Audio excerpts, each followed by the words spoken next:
štvrtú priečku si takisto vybojovala Kotrncová Tereza, telovýchovná jednota Slávoj Teplice nad Metují. Teraz prejdeme na tie dve štvrté miesta.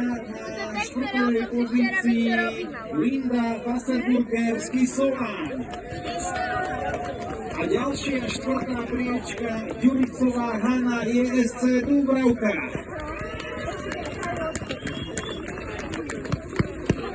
Krásnu tretiu priečku si vybojovala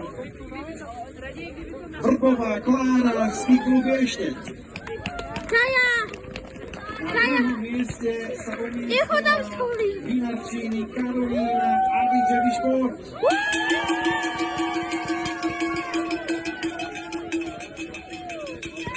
Víťazkou starších predžiačok a samozrejme aj najrýchlejší čas.